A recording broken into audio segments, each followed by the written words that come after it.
말씀입니다. 오늘 이 시편 56편의 이 말씀은요, 타이틀에 보면은 다윗의 믹담시, 영장으로 요낫 엘렘 르호김에 맞춘 노래, 다윗이 가드에서 블레셋인에게 잡힌 때에 라고 타이틀로 설명하고 있습니다. 한마디로 말하면 사울을 피해서 계속 다니다가 나중에 가드 왕 앞에 아기야입니까? 그 양반 앞에서 왜 기억나십니까? 사무엘 상 21장 한번 보실까요? 사무엘상.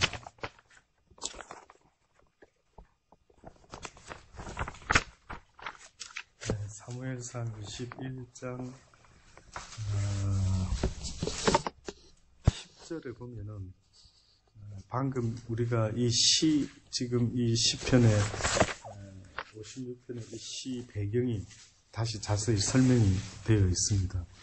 거기 보면은 사무엘상 21장 10절로 말씀 보면 그날에 다윗이 사울을 두려워하여 일어나 도망하여 가드 왕 아기스에게로 가니 아기스의 신하들이 아기스에게 고하되 이는 그 땅의 왕 다윗이 아니니까 무리가 춤추며 이 사람의 일을 창화하여 가로되 사울의 죽인 자는 천천히요 다윗은 만만히로다 하지 아니하였나이까 한지라. 다시 말하면 다윗이 블레셋 용사인 누구죠?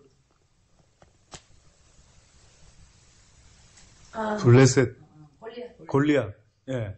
그 사람이 가드 사람입니다.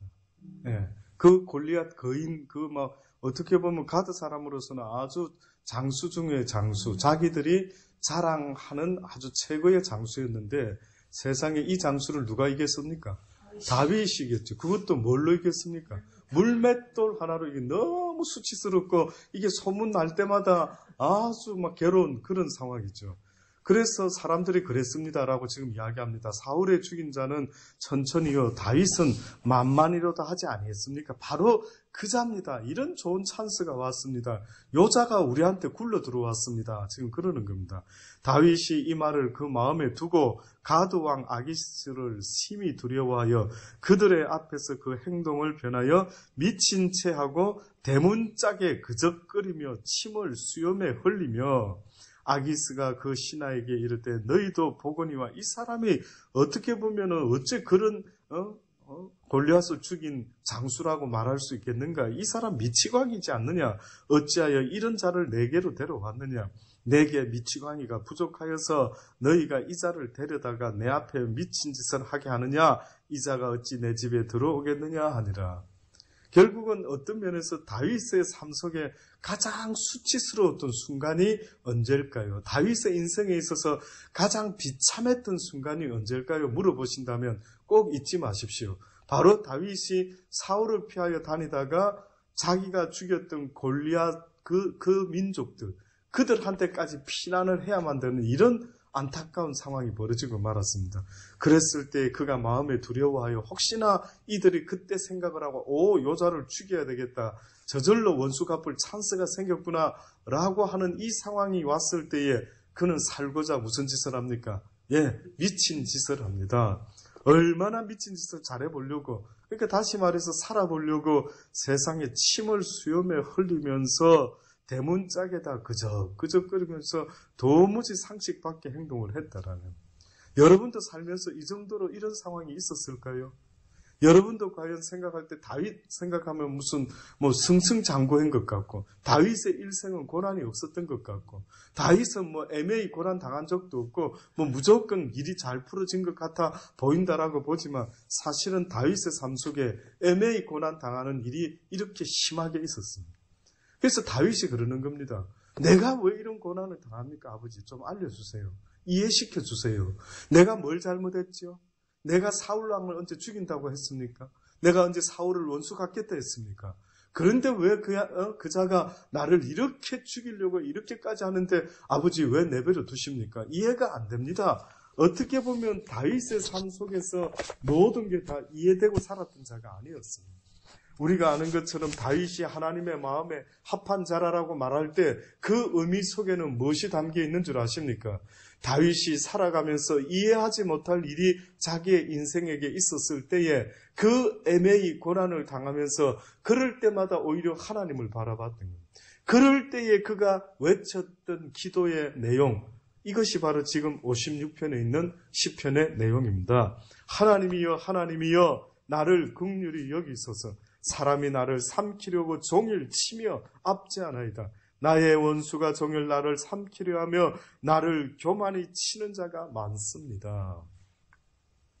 내가 두려워하는 날에는 주를 의지하리이다. 이게 뜻밖에도 중요한 말입니다.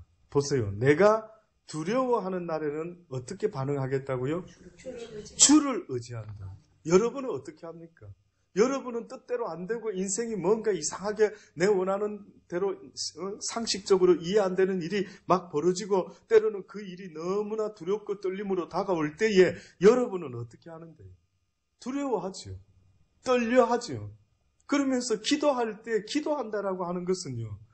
기도라는 것이 많은 사람들이 내 소원을 아뢰는 걸로 아는데 하나님은 뭐라는 줄 아십니까? 네가 이미 나에게 나올 때 무엇이 필요하는 줄 내가 다 안다 이거죠. 그것은 기도 제목이 되어서는 안 된대.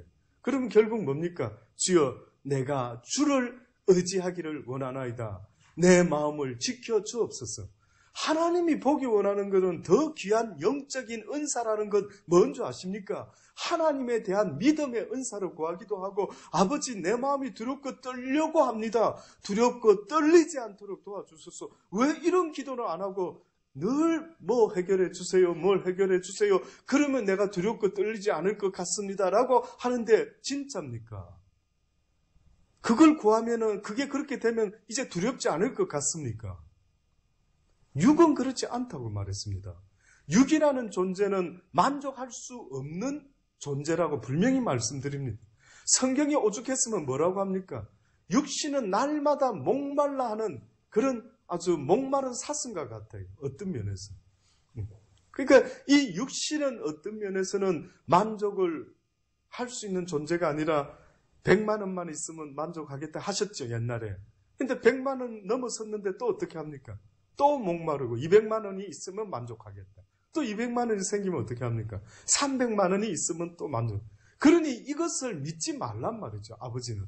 아버지는 너희의 육신의 욕망을 왜 자꾸만 내버려 두느냐. 그러니 지혜로운 사람의 기도라고 하는 것은요. 오히려 지금 다윗이 말하는 것처럼 두렵고 떨리는 날에 내가 오직 주만을 의지하기를 원하나이다.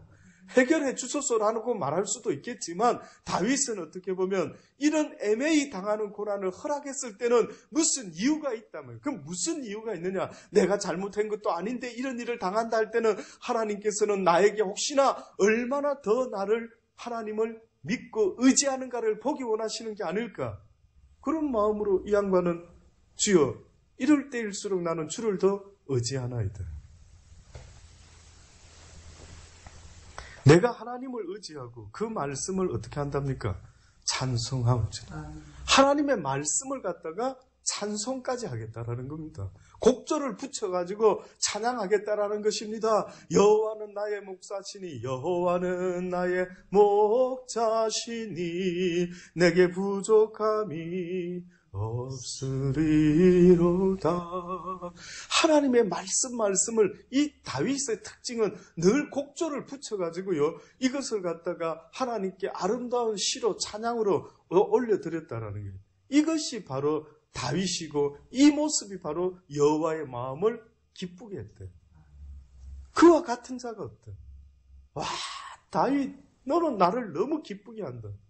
너는 어째 그렇게 내가 원하는 바가 뭔지를 어째 그래 잘 아는고.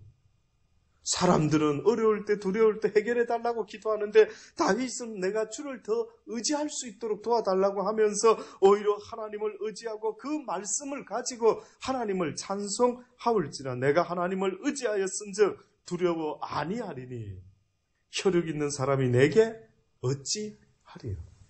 문제 해결은 내가 하나님을 의지할 수 있느냐 없느냐에서 다윗은 문제를 해결하려고 했던 겁니다. 어떤 문제를 해결하는 것을 원했던 게 아니라 어떤 문제가 생길 때 내가 하나님을 더 의지할 수만 있으면 이미 이 문제는 해결이 돼. 게임 끝. 그들이 나한테 어찌하리요? 이해되십니까? 그게 있는지 보란 말이에요. 여러분은 그런 모습이 인생 속에 말로만 머리로만 아멘 아멘 할렐루야 하지 말고 실제로 내가 어려울 때 지금 어떻게 하는지를 나를 바라고 속이지 말고요. 내 스스로를 스스로 속이지 말란 말이죠. 왜 속이는데요? 자기는 안 그러고 있으면서 그런 척하는 게 얼마나 문제인 줄 아십니까? 행복하지 않으면서 행복한 척, 기도하지 않으면서 기도하는 척, 믿지 않으면서 믿는 척, 그게 참으로 답답한 노릇입니다. 누구 위해서 믿는 척 하는데요, 지금? 내가 죽고 사는 문제인데 왜 믿는 척을 하느냐. 그러니 하나님께서 말하는 것은 너의 애통함을 쏟아내라는 겁니다. 어려울 때 하나님 앞에 나와 내 애통함을 쏟아내면서 내가 더욱더 주를 의지할 수 있는 이 마음을 가지기를 원합니다라고 내게 나아오라는 겁니다. 내가 하나님을 의지하고 그 말씀을 찬송하올지라 내가 하나님을 의지하였은즉 두려워 아니하리니 혈육 있는 사람이 내게 어찌하겠습니까? 저희가 종일 내 말을 곡해하며 내게 대한 저희 모든 사상은 사악이라. 저들은 하나님을 알지 못하는 악한 사상을 가지고 계속해서 나한테 공격을 하고 비방을 하고 고자질을 하고 그저 나를 죽이려고 하는 그들을 주여 보시옵소서. 그들의 사상은 사악이니이다. 저희가 내 생명을 엿보던 것과 같이 또 모여 숨어 내 종족을 살피나이다.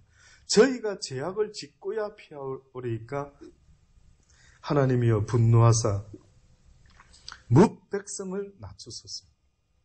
그게 무슨 말이냐면 저들이 죄를 짓고 나서 결국은 하나님의 징계를 받고 나서야 아이고야 내가 잘못했구나 라고 자기를 낮추게 되지 않겠나이까. 주여 손대소서. 하나님의 분노로 저들을 손대시면은 뭇백성은 낮아질 수밖에 없지 않겠습니까? 결국은 저들이 어떤 잘못을 했는지 깨닫지 않겠습니까? 나의 유리함을 주께서 계수하셨으니 나의 눈물을 주의 병에 담으소서. 이것이 주의 책에 기록되지 아니하였나이까. 무슨 이야기입니까? 나의 유리함을 주께서 계수하셨으니 내가 지금 얼마나 힘든 가운데 유리방황하며 지금 이 악한 것들 때문에 이렇게 힘들어하는 것을 다 보고 계시지 않았습니까? 지금 다 알고 계시지 않고 계수하고 계시지 않습니까? 나의 눈물을 주의 병에 담으소서. 이제 제발 내가 흘린 그 수많은 애통하는 눈물을 주님께서 친히 주의 병에다가 담아주소서. 이것이 주의 책에 기록되지 아니하였나이까. 다시 말해서 주님의 책에 이게 다 낱낱이 내가 거짓말하는 거 아니지 않습니까? 주께서 다 아시지 않습니까? 이미 다 계수하지 않으셨습니까? 이미 다 살피지 않으셨습니까? 이미 다 확인되지 않았습니까? 이미 내 눈물을 다 주의 병에 담지 않았습니까? 못 담으셨습니까? 담으소서. 그래서 언젠가 그랬죠. 눈물의 의미가 굉장히 영적으로도 중요하다. 내가 기도를 하는데 눈물이 없다. 한번 생각해 봐야 되는 거예요. 왜? 눈물이 없다라는 건 내 양심이나 내 마음이 굳어져 버리고 말았다라는 거예요. 나도 모르게 그럼 성경에 예를 들어 이런 말 있죠. 저 사람이 양심이 화인 맞은 자들이다. 이렇게 표현하죠. 그러면 그것을 어떻게 아느냐 이거죠. 저들이 화인 맞았는지 하나님, 목사님 어떻게 알까요? 우리가 슬플 때 슬퍼하지 않고 기쁠 때 다른 사람이 기뻐할 때 결코 기뻐하지 않는 이런 강팍한 양심, 이것을 갖다가 화인 맞은 양심이라. 그러니 하나님 앞에서 가장 양심의 회복을 가지고 진정성 있는 기도를 한다 할 때 눈물의 기도가 증거가 된다. 잊지 마십시오. 눈물의 기도가 증거가 된다. 그러니 다윗은 이걸 알았기 때문에 내 눈물을 어떻게 해달라고? 주의 병에다가 담아주소서. 그리고 뭐라고요? 주의 책에 기록되지 아니하였나이까.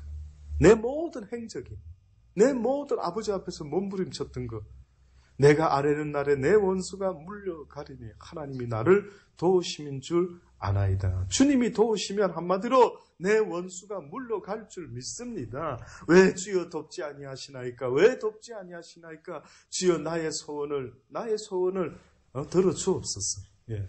그러니까 사람을 상대하는 게 아니라 누굴 상대하고 있습니까? 하나님을 상대합니다.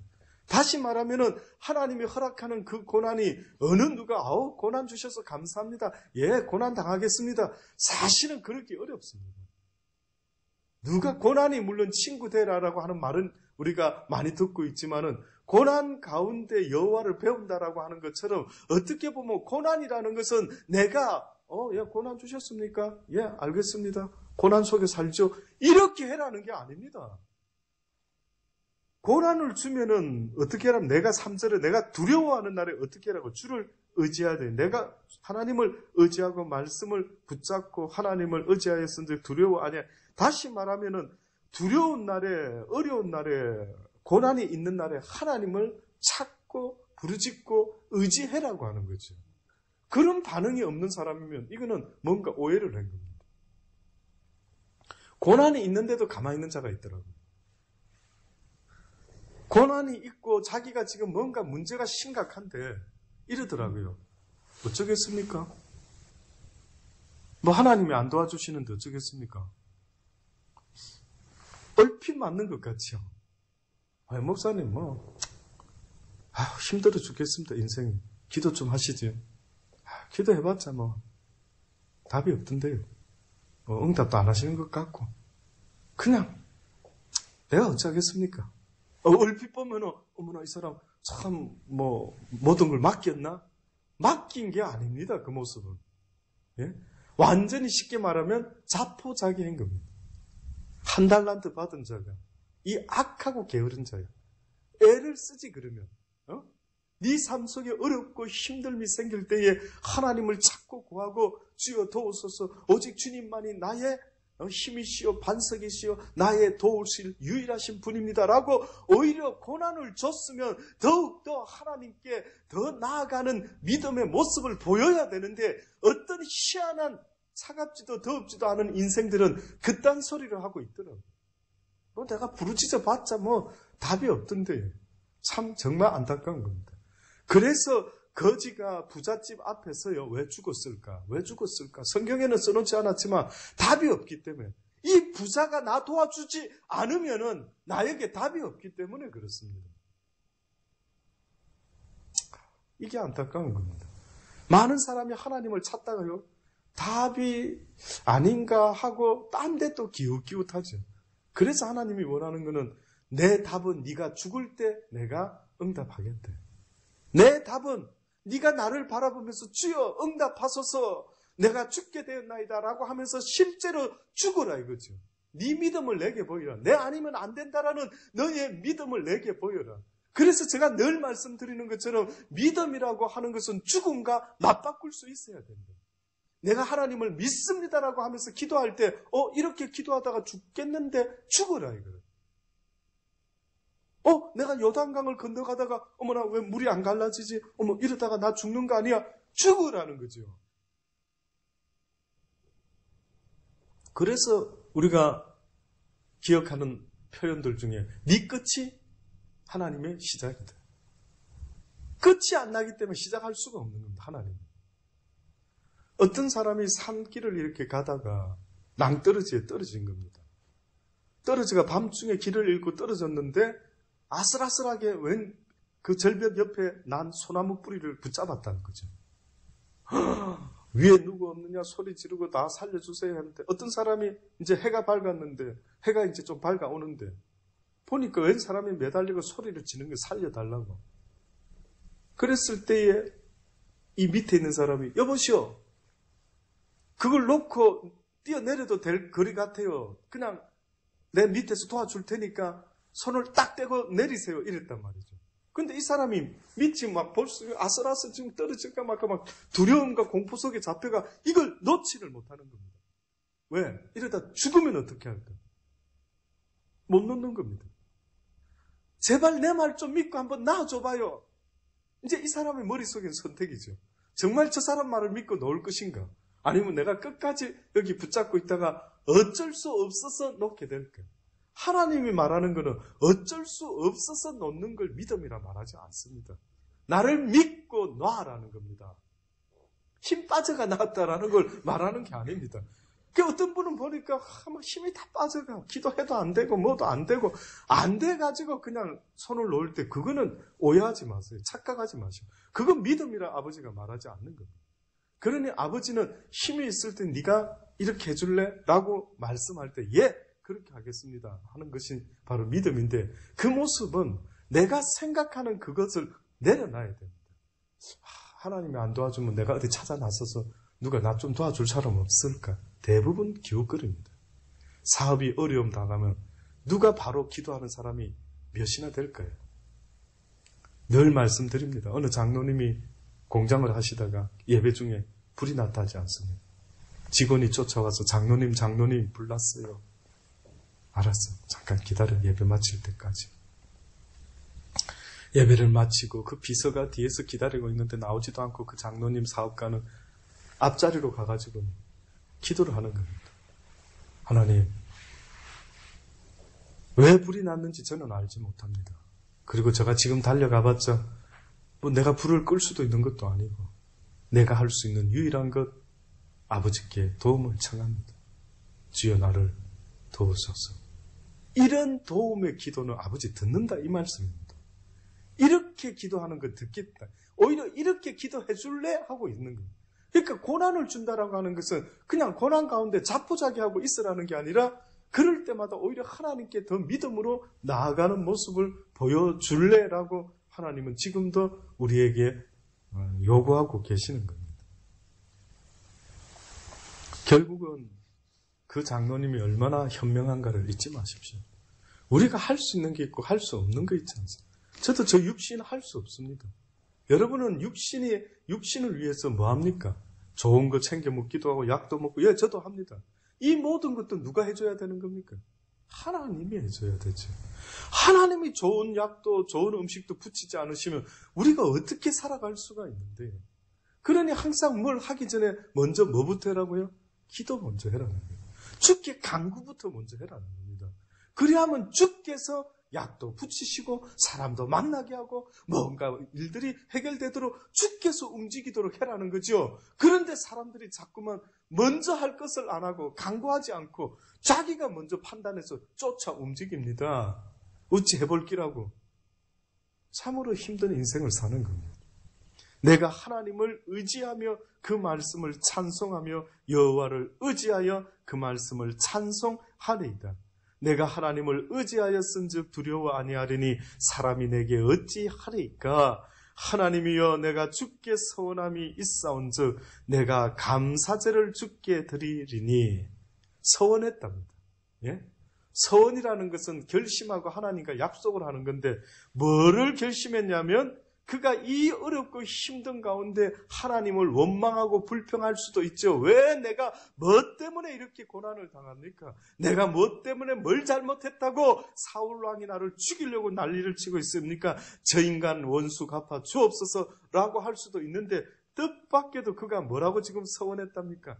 내가 이제는 작정했습니다. 결단코 내가 하나님께 나아갈 때에 감사제를 주께 드릴 것을 내가 서원하나이다. 참 대단한 결심이다. 그러니까 이제 모든 일에 오히려 내가 할 거는 감사로 주께 나가겠다.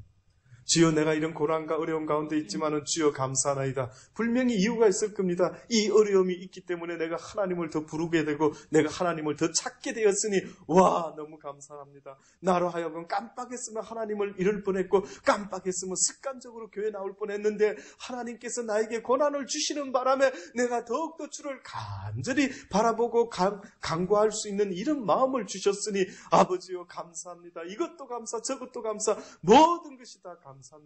우리가 지난주에 감사로 제사하는 자가 복되다는 것 잊지 않으셨겠죠? 감사가 이렇게 중요해요. 믿음이 있다면 무엇이 나타나야 된다고요? 감사로 나타나야 됩니다. 그래서 다윗이 뭐라고 시편을 했습니까? 여호와는 나의 목자시니 내게 부족함이 없으리로다. 현재는 부족하지만 결국은 부족함이 없을 것이라는 믿음의 고백을 그렇게 했던 것입니다. 미래 진행형입니다. 현재 진행형. 아직 이루어지지 않았지만 미래에는 분명히 나에게 부족함이 없는 목자의 힘을 내가 믿습니다. 저도 결심하고 있습니다. 날마다 또 마음을 다지고 하는 것 중에 한 가지가 있다면 어렵고 힘든 일 속에 불평불만이 나올 수밖에 없는 안타까움 속에 더 주를 바라보고 기도하고 간구하면서 오히려 감사로 내 마음을 평안히 유지하기를 애를 쓰고 있습니다. 주께서 내 생명을 사망에서 건지셨습니다. 주께서 나로 하나님 앞 생명의 빛에 다니게 하시려고 실족지 않게 하지 아니하셨나이까. 야, 생명의 빛에 다니게 하시려고 실족지 않게 하지 아니하셨나이까. 다시 말하면은 이 모든 어렵고 힘든 속에서 오히려 하나님이 실족되지 않게 하시려고 오히려 생명의 빛으로 나에게 나아갈 수 있도록, 다닐 수 있도록, 늘 주를 바라볼 수밖에 없도록 만들기 위해서 이렇게 하시지 아니했습니까? 라고 마지막으로 결론을 내고 있습니다.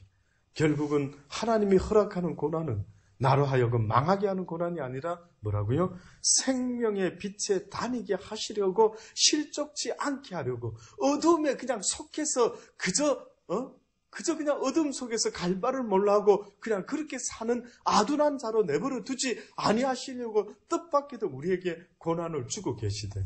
그러니 육신의 사망의 법을 어떻게 보면은 의식하고 날마다 이길 수 있는 유일한 하나님의 은혜는 이 육신의 고난인 것입니다. 그 대신 영의 고난은 하나님이 당하지 말라는 겁니다. 네가 육신은 고난 당할지라도 오히려 영은 내 안에서 안연해라. 이거 좀 이해가 됐으면 좋겠는데. 예? 육은 지금 힘들어요. 희한하게. 육은 지금 육신의 삶은 너무 고달퍼요. 그런데 그 육신의 고달픔으로 말미암아 내 영혼이 어디로 나가라고, 어디로 달려가라고, 어디로 도망가라고 하느냐 하면 예수 그리스도 하나님의 품 안으로 도망가라는 거예요. 그러니까 고난이 있는 바람에 내가 지금 어떤 상황이 되고 말았냐면 하나님의 품에 꼭 안겨가지고 그냥 꽉 붙잡고 늘어지고 있는 거예요. 내 영이. 그러니 성경의 말씀처럼 내 육은 발을 땅에 디디고 있지만 내 영은 지금 어디에 있다고? 주의 품에. 주님의 말씀 안에 내가 있나이다. 어렵죠. 어려운 말 같은데 이게 이해되기를 바라는 것입니다. 그러니 하나님께서 내 생명을 사망에서 건지셨다라고 하는 것은 내 영혼의 생명을 말합니다. 내 영혼의 생명이 육의 사망에 속하여 함께 죽을 뻔했던 내 영혼의 생명을 주께서 살리셨다라고 말씀하면서 나로 하나님 앞 생명의 빛에 다니게 하시려고 오히려 나에게 이런 모든 고난과 어려움을 어떻게 보면 내버려 두신 것이라 나는 이제 깨닫습니다. 나에게 한 소원이 있사오니 나로 하여금 살아가는 날 동안 하나님 앞에 나아갈 때에 불평과 불만으로 나가지 아니하고 주님 앞에 감사함으로 나갈 수 있는 삶이 되게 하여 주옵소서라는 이 고백이 저와 여러분의 고백이 되기를 간절히 주의 이름으로 축원합니다. 기도하시겠습니다.